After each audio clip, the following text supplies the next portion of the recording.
Vamos a continuar con este curso de Química Orgánica 1 de nivel de universidad y ahora vamos a ver el tema 2, que es la reactividad de haluros de alquilo. Cuando hablamos de haluro de alquilo, que abreviaremos con las letras RX, nos referimos a compuestos que tienen carbono, hidrógeno y algún halógeno, como el flúor, el cloro, el bromo o el yodo. ¿Cuáles son estas reacciones típicas que tienen los haluros de alquilo? Cuando hablamos de su reactividad, principalmente hablamos de reacciones de sustitución o hablamos de reacciones de eliminación. ¿Cuándo ocurren cada una de ellas? Pues vamos a partir de un haluro de alquilo, por ejemplo este. Este sería el cloruro de N-propilo, que también podemos llamar 1-cloro-propano. Si queréis que veamos unas clases de formulación orgánica o inorgánica, me lo decís y puedo crear ese contenido. Pero volviendo a la reactividad de haluros de alquilo, si yo pongo esto en presencia de NaOH, lo puedo poner encima de la flecha o lo puedo poner aquí a continuación del haluro de alquilo, significaría lo mismo. Lo pongo en presencia de NaOH o de otra especie. Es más, voy a ponerlo de manera genérica. Voy a decir especie. Una especie que en función de que se comporte como nucleófilo o como base va a dar lugar a reacciones de sustitución nucleófila, serán sustituciones nucleófilas o nucleofílicas, o si se comporta como base dará eliminaciones. Vamos a poner un ejemplo. Si yo tengo esta molécula, que es el cloruro de propilo, y lo pongo en presencia de NaOH, vamos a decir que el NaOH se va a comportar como nucleófilo. O por otro lado, que se vaya a comportar como base. Antes que nada, ¿sabemos la diferencia entre un nucleófilo y una base? Vamos a hacer un inciso.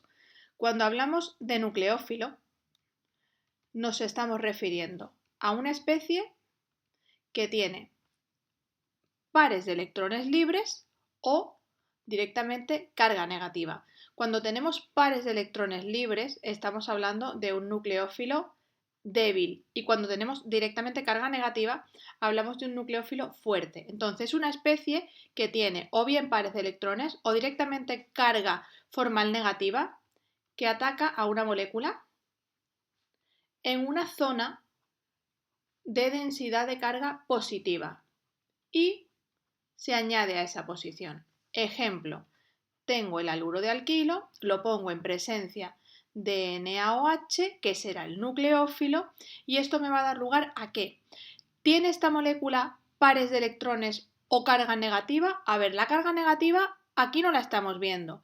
Pares de electrones tampoco estamos viendo. ¿Qué es lo que ocurre? Bueno, para empezar sí que tendríamos pares de electrones libres en el oxígeno. Lo que pasa que puede que no nos lo den. Cuando nosotros tenemos oxígeno unido a dos átomos más, en este caso al sodio y al hidrógeno, le queda un par de electrones, perdón, le quedan dos pares de electrones disponibles. Luego, en este caso, ¿qué sería? ¿Un nucleófilo débil? Tampoco. Es un nucleófilo fuerte. ¿Por qué? Porque que no tenga carga negativa a simple vista no quiere decir que no la haya. Entonces voy a poner unos cuantos ejemplos para que podamos distinguirlo bien. Cuando yo tengo agua o tengo amoníaco, que aunque no me den los pares de electrones, debo saber que tengo ahí esos pares de electrones, ¿vale? O tenemos, por ejemplo, NaOH, o tenemos metóxido sódico, que nos pondrán metóxido sódico en metanol, ¿vale? Porque esto es sólido y tendré que tenerlo disuelto en algo, se disuelve en su propio alcohol. Se disuelve en su propio alcohol. Puedo tener simplemente metanol. Entonces, vemos, voy a poner un ejemplo más claro. Tenemos, por ejemplo, etóxido, que en lugar de decir etóxido sódico o metóxido sódico, digo simplemente etóxido. Entonces, aquí vemos muy claramente que hay una carga negativa. Entonces, esto seguro es un nucleófilo fuerte. ¿Veo cargas positivas o negativas en algún sitio? No, no veo cargas. Sin embargo, cuando tenemos un metal, el oxígeno que está aquí va a tener una carga negativa, porque el sodio en disolución estará como sodio más y el OH como OH menos. Lo mismo le pasa al metóxido sódico. Esto será Na más y esto será metóxido. O sea que aunque a simple vista yo no vea cargas negativas, estos dos también son nucleófilos fuertes. Si yo hago la analogía de poner el agua con el OH y por aquí el hidrógeno, HOH es agua, cuando yo tengo un metal, lo que tengo al lado sí que tiene carga negativa. Cuando tengo un hidrógeno, lo que tengo al lado no tiene carga negativa. Esto simplemente tiene pares de electrones, igual que le pasaría al amoníaco, igual que le pasaría aquí al metanol. Luego, por eso, estos son nucleófilos débiles. Cuidado con metóxido en metanol o metanol. El metóxido en metanol, el reactivo es el metóxido y es un nucleófilo fuerte. Lo que pasa que, como digo, es sólido y hay que disolverlo en su propio alcohol. El metanol, a secas, sí es un nucleófilo débil, ¿vale? Entonces, ya sabemos que del NaOH el nucleófilo va a ser el OH. Va a atacar como nucleófilo a una zona de densidad de carga positiva. En la molécula que tengo, en el haluro de alquilo, el halógeno es la zona de densidad de carga negativa. Y todos los carbonos tienen densidad de carga positiva. Lo que pasa que este que está aquí pegado al cloro, como el cloro se lleva hacia sí los dos electrones, hace que esa zona sea la de densidad de carga positiva mayor. Y por eso el OH va a atacar a esa posición. La flecha siempre indica el ataque de los electrones hacia una posición en concreto. Y estos dos electrones de este enlace se los llevaría el cloro. Entonces estamos sustituyendo un cloro por un OH, algo negativo por algo negativo. Por eso hablamos de una sustitución nucleófila. La N es de nucleófila. Y tendríamos aquí, en lugar de un cloro, un OH. Entonces estamos obteniendo a partir de un haluro de alquilo un alcohol en este caso. Cuando hablamos de eliminación, ¿a qué nos referimos? Primero tenemos que hacer la eliminación teniendo en cuenta que es una base. Una base, como digo antes, es una especie, al igual que el nucleófilo, que tiene pares de electrones o que tiene directamente carga negativa. Pero a diferencia de lo que ocurría con el nucleófilo, que era una especie que atacaba a una zona positiva y se añadía a esa posición, aquí lo que ocurre es que la base también ataca a algo positivo, pero concretamente ataca a un protón y lo retira. Un hidrógeno ácido es lo que tenemos que buscar en nuestra molécula. Si nosotros tenemos un halógeno, ese carbono que porta ese halógeno es la posición alfa. Nosotros vamos a retirar un hidrógeno de la posición beta. Esos serán los hidrógenos ácidos que tendremos en nuestro compuesto. O sea, esta es la posición beta. En el momento en que tenemos ahí al menos un hidrógeno, ese hidrógeno es el que vamos a eliminar. Cuando yo pongo aquí en presencia de NaOH esta molécula, que es tanto, en este caso, un nucleófilo como una base, siempre será un nucleófilo o una base. Lo que pasa es que dependiendo de las condiciones de reacción se comportará de una manera o de otra. Por ejemplo, para favorecer una eliminación se suele poner calor y en el caso del nucleófilo pues no pondríamos calor, tampoco tenemos por qué poner frío, pero no pondríamos calor. El OH, que es la base, va a retirar ese hidrógeno. Con estos dos electrones vamos a formar un doble enlace ahí y el cloro va a salir como cloruro. Sin entrar ahora mismo en mucho detalle de mecanismo, pero lo que haríamos sería eliminar ese cloro con ese hidrógeno o con el otro, en principio pues con este. Y nos daría esa eliminación HCl. Lo que pasa es que ese producto no es el que nos interesa. Lo que nos interesa es el alqueno que se forma entre esas posiciones alfa y beta. Aquí tenemos un único alqueno. Podría haber otras posiciones beta. Que haya una, dos, tres posiciones beta no implica que vaya a haber uno, dos, tres alquenos respectivamente. Podría haber más.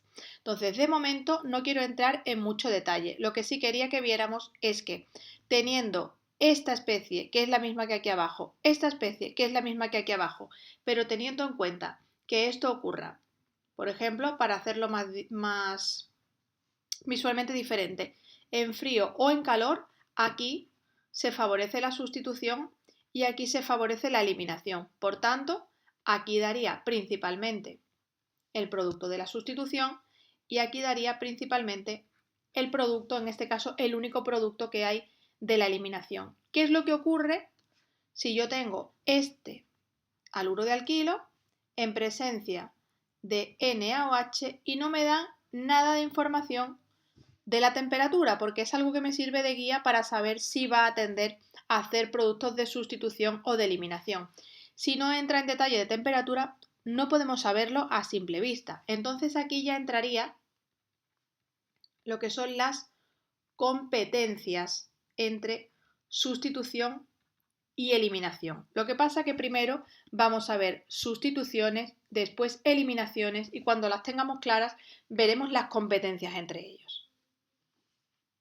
Algo que sí quería aclarar es que si nosotros tenemos un haluro de alquilo, tenemos que distinguir entre haluros de alquilo primarios, secundarios, terciarios o de metilo. De hecho, ese lo tendría que haber puesto el primero. Voy a echar esto un poquito para la derecha. Y voy a poner aquí el cloruro de metilo, que es el más pequeño de todos. Así distinguiríamos entre la naturaleza del haluro de alquilo. Esto sería un haluro de alquilo de metilo. Este sería primario, este sería secundario y este sería terciario. ¿Cómo podemos diferenciarlos? Tenemos que mirar el carbono que porta el halógeno, este. Si está unido únicamente a una cadena de carbonos, no es que aquí haya dos carbonos, esto es una única cadena de carbonos, entonces sería primario. Fijaos que aquí, aunque yo no lo haya dibujado, hay otros dos hidrógenos.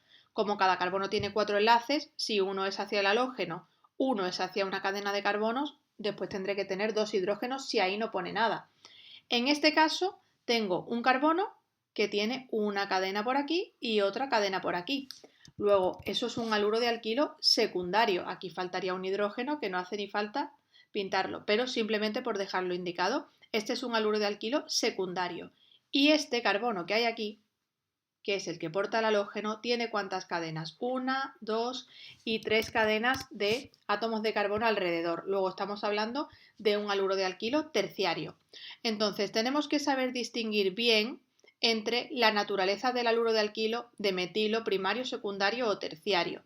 Tenemos que aprender a distinguir entre la naturaleza de un nucleófilo, que sea fuerte o débil.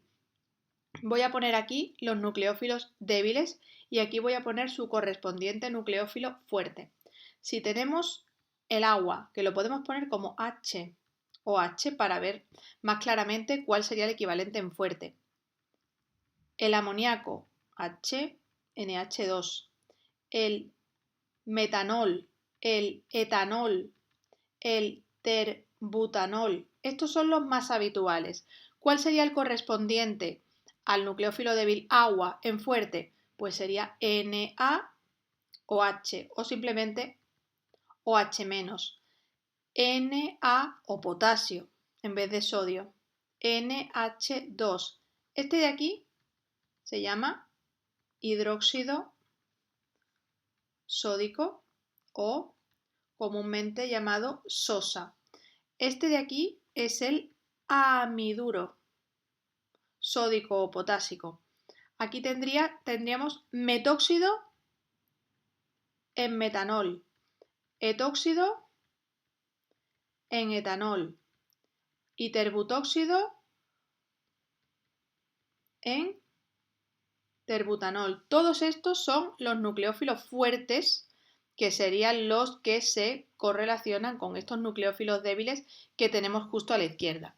Y también tendríamos que aprender a diferenciar entre la naturaleza del disolvente, pero eso lo veremos en el próximo vídeo, donde veamos las diferencias para una sustitución de tipo SN1 o SN2.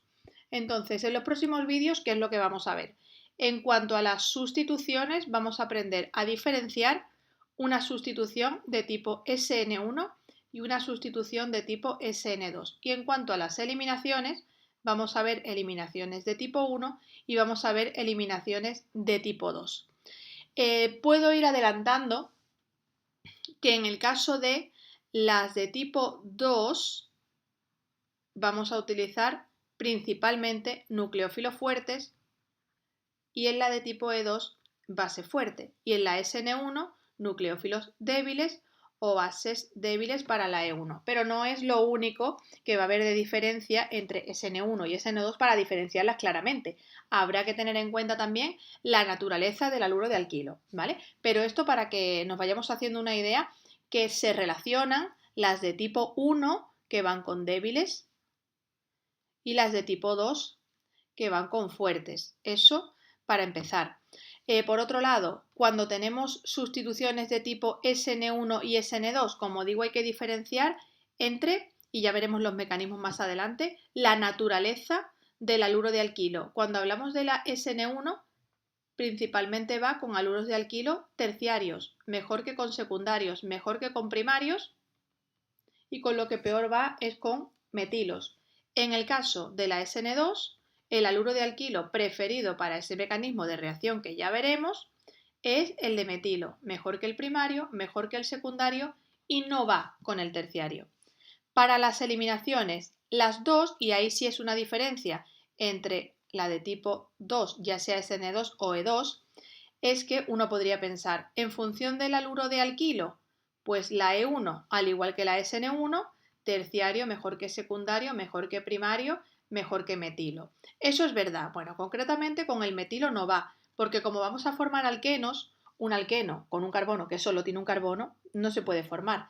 Y en el caso de la E2, esa es la diferencia principal, que la SN2 va con haluros de alquilo de metilo primarios, secundarios y no va con terciarios, la E2 va igual de bien que la E1, mejor con terciarios que con secundarios que con primarios. Ya veremos el motivo, pero de momento, como tema introductorio, viendo que los haluros de alquilo dan o sustituciones o eliminaciones, que eso va a depender de que la especie con la que hagamos reaccionar el haluro de alquilo esté en condiciones de comportarse como nucleófilo o como base, para ver si una de ellas predomina sobre la otra, ya sea por temperaturas o ya sea por esas otras condiciones de reacción que veremos en los siguientes vídeos. Aquí tenemos ejemplos de cuál es el producto de la sustitución o cuál o cuáles, porque en este caso solo hay un alqueno, serían los productos de la eliminación. Entonces esto a modo introductorio,